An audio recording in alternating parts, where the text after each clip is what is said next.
Hello everyone, Komal Sharma this side, and here I welcome you all at your own Gargi classes, a place where you can easily get all the informations relevant to your competitive exams.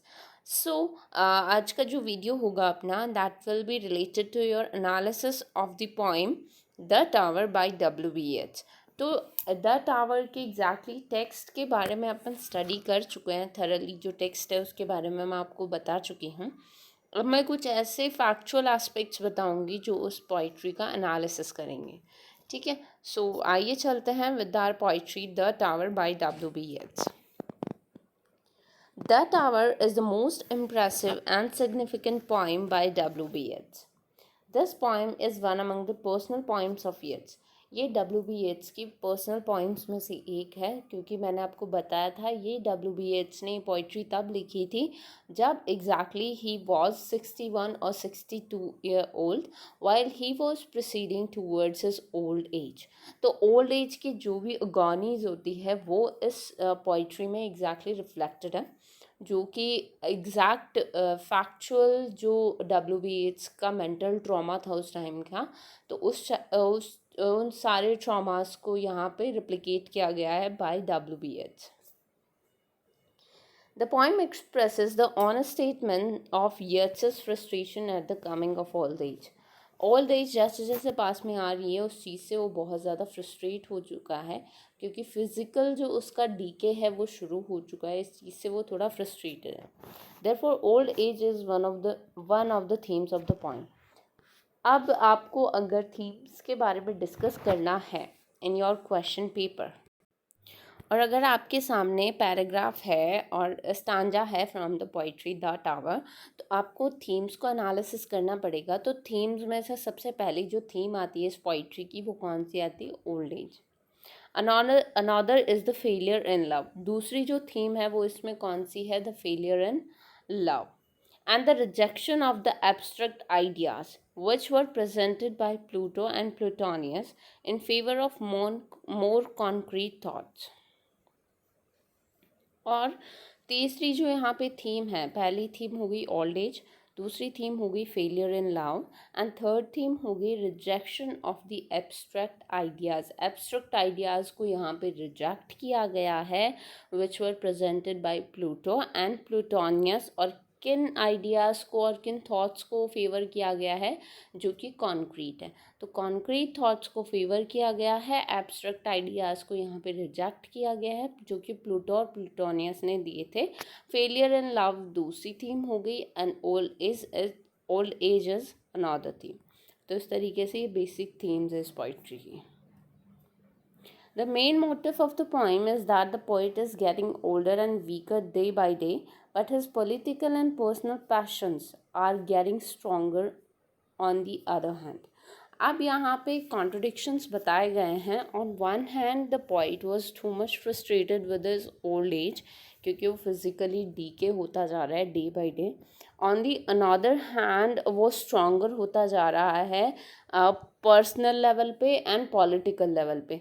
मतलब personal possessions, personal knowledge poet का enhance होता जा रहा है by the increasing of the age, और उसका जो political recognition है वो भी एनहांस होता जा रहा है by the increasing of the old age. ठीक है, तो जैसे जैसे एज बढ़ रही है तो फिजिकल तो डीके हो रहा है, फिजिकली तो पॉइंट डीके हो रहा है, लेकिन passionately and mentally plus possession wise अगर हम देखें या पॉलिटिकल स्ट्रेंथ की बात करें तो वहाँ पे वो स्ट्रॉन्गर होता जा रहा है। ठीक, तो इस तरीके से कॉन्ट्रडिक्शंस इस पोइट्री में रिप्रेजेंटेड है, जो कि अपने रियल लाइफ से एग्जैक्टली इंटरकनेक्टेड।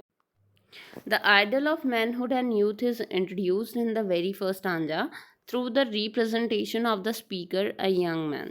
सबसे पहले स्टांजा में जब हम बात करते हैं तो एक स्पीकर है जो कि बहुत यंग आदमी है। ठीक है, तो वो यंग मैन एग्जैक्टली इंट्रोड्यूस करता है the ideal of manhood and youth को in the very first stanza. This image is pastoral. ये जो इमेज है इसको पेस्टोरल रिप्रेजेंटेशन के थ्रू प्रेजेंट किया गया है with the young man fishing in the fertile streams of Ireland, जहाँ पे एक यंग मैन है जो कि फिशिंग कर रहा है into the fertile streams of Ireland. The iconic mountain of Ben Bulben, यहाँ पे एक इमेज भी रिप्रेजेंट की गई है of the iconic mountain Ben Bulben tells the reader that this is the western island where Yeats used to vacation during summers away from London. जब कभी W.B. Yeats अपनी फैमिली के साथ एग्जैक्टली लंदन शिफ्ट हो गए थे कुछ time के लिए when he was too young, तो वेकेशंस के लिए आते थे near by the mountain Ben Bulben, जो कि यहाँ पे W.B. Yeats की मेमोरीज को रिप्रेजेंट करते हैं. ठीक है. The lovely peasant girl, whom the speaker also refers to as Helen of Troy, is undoubtedly Maud Gonne. अब यहाँ पे पॉइंट एक इमेज को रिप्रेजेंट कर रहा है जिसमें एक पीसेंट गर्ल है. वो पीसेंट गर्ल रिप्रेजेंटेशन है ऑफ हेलन ऑफ ट्रॉय, जिसकी वजह से जो ट्रॉय वॉर ऑफ ट्रॉय है वो हुआ था और जो सिटी ऑफ ट्रॉय है वो बिल्कुल पूरी तरीके से डिस्ट्रॉय हो चुकी थी. Is undoubtedly mod gone. तो यहाँ पे मॉड गॉन के पिक्चर को रिप्रेजेंट करना चाह रहे हैं पॉइंट. मॉड गॉन के बारे में मैंने जब W.B. की एग्जैक्टली बायोग्राफी के बारे में बताया था तब मैंने मॉड गॉन का भी डिस्कशन किया था. ठीक है. So Maud Gonne was the great love of Yeats life. Yeats की लाइफ की सबसे बड़ी एक इम्पॉर्टेंट कैरेक्टर रही हैं वो. ठीक है. And he was exactly in mad in love with her. She did not return his love, but unfortunately, though W.B. Yeats was in love with that lady Maud Gonne, but Maud Gonne never returned his love. She appears often in Yeats's poetries, और बहुत सारी ऐसी W.B. Yeats की poetries हैं जिनमें आपको Maud Gonne की exactly picture मिलेगी, symbolized by or associated with the moon, जहाँ पे poet ने W.B. Yeats ने मॉड गॉन को सिम्बलाइज किया गया है with moon, something very lovely, feminine, untouchable and capable of causing madness. तो यहाँ पे मॉड गॉन को प्रेजेंट कर रहा है पॉइट कि मॉड गॉन इतनी ज़्यादा ब्यूटीफुल थी कि उसकी वजह से कई लोग, there were people who were badly in love with her and they were made in love with her. The peasant who drowns in pursuit of her is a proof of her power. और जो pheasant था जो उसकी वजह से जो pheasant girl है जहाँ पे इसका इमेज के थ्रू प्रेजेंट किया गया है, तो यहाँ पे पीसेंट गर्ल के पीछे जो दूसरा पीसेंट है वो एग्जैक्टली ही फैल इन लव विथ हर और उसका पीछा करते करते समवेयर ही फैल डाउन टू. तो ये चीज़ प्रेजेंट करी कि मॉड गॉन की ब्यूटी कितनी ज़्यादा इन्फैचुएटेड थी, अट्रैक्टिव थी और लोग उसके पीछे कितने पागल थे. तो इस चीज़ को यहाँ पे इस पीसेंट गर्ल के थ्रू मॉड गॉन की जो पिक्चर है, जो इमेज है, वो यहाँ पे पीसेंट गर्ल की इमेजरी के थ्रू प्रेजेंट किया गया है. The speaker breaks down the illusion that the poem is or could be truthful and displays his ability to create characters at will. यहाँ पे पोइट अपने खुद से एक कैरेक्टर भी बिल्ड करता है जिसका नाम होता है Hanrahan. Hanrahan is an intertextual character appearing in other Yeats's work.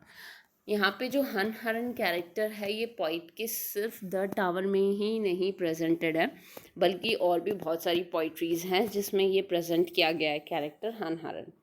He is an Irish peasant everyman. और यहाँ पे जो हनहरन है वो एक नॉर्मल कॉमन मैन है, एक पीसेंट है, suffering the affliction of lameness whether physical और मॉरल. यहाँ पे वो फिजिकली और मॉरली दोनों तरफ से लेम है. And alcoholism that were rampant in early 20th century Ireland. और यहाँ पे इसको अल्कोहलिक भी बताया गया है हनहरन को, जो कि एक यूजुअल ट्रेंड था उस टाइम का 20th century, to be alcoholic, to be smoker. उस टाइम पे लोगों को मॉडर्निज्म की तरफ प्रोसीड हो रहे थे. तो ये जो इंटॉक्सिकेटेड जो भी हम कह सकते हैं मटेरियल्स होते थे या पदार्थ होते थे, उनको इनटेक करने में लोग ज़्यादा ट्रस्ट रखते थे. उसमें उनको लगता था दैट वी आर मॉडर्नाइज्ड और we are now sophisticated and very rich people to be presented.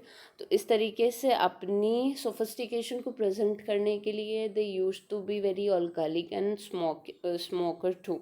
तो उनमें से एक ये कैरेक्टर है हनहरन. ठीक है. Hanharan shows flash of glory in the transfiguration of cards into a pack of horns. यहाँ पे हनहरन में इतना टैलेंट होता है कि वो एक पैक ऑफ कार्ड्स को हॉर्न्स में कन्वर्ट कर देता है और एक जो कार्ड होता है उसको कन्वर्ट कर देता है इनटू द हेयर. तो इस तरीके से वो अपने टैलेंट को भी शो करता है.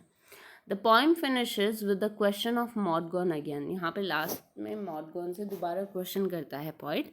Even a reader who does not know the biographical details can read in the title of the poem that tears is in the morning over a lost woman. और यहाँ पे morning over a lost woman ये भी इसमें एक theme है जहाँ पे पोइट मॉर्न कर रहा है while he lost the lady love of us. तो इस चीज़ पे भी उसको बहुत ज़्यादा दुख होता है, तो इस चीज़ को भी यहाँ पे प्रेजेंट किया गया है बाय द पोइट. तो आप इस तरीके से देख सकते हैं इस पोइट्री में क्या थीम्स हैं, जो इमेजरीज प्रेजेंट की गई है, जो कैरेक्टर्स एग्जैक्ट प्रेजेंट किए गए हैं, उनके बिहाइंड कैरेक्टर्स, रियल कैरेक्टर्स कौन है, उनके बारे में मैंने बताया. ठीक है. Still if you have any kind of problem related to this particular poetry आप कमेंट के थ्रू पूछ सकते हैं. And thank you so much for attending lecture at Gargi classes. Channel को सब्सक्राइब करना ना भूलें, बेल आइकन को प्रेस करें और वीडियो को लाइक करें अगर आपको कंटेंट पसंद आया हो तो. Thank you.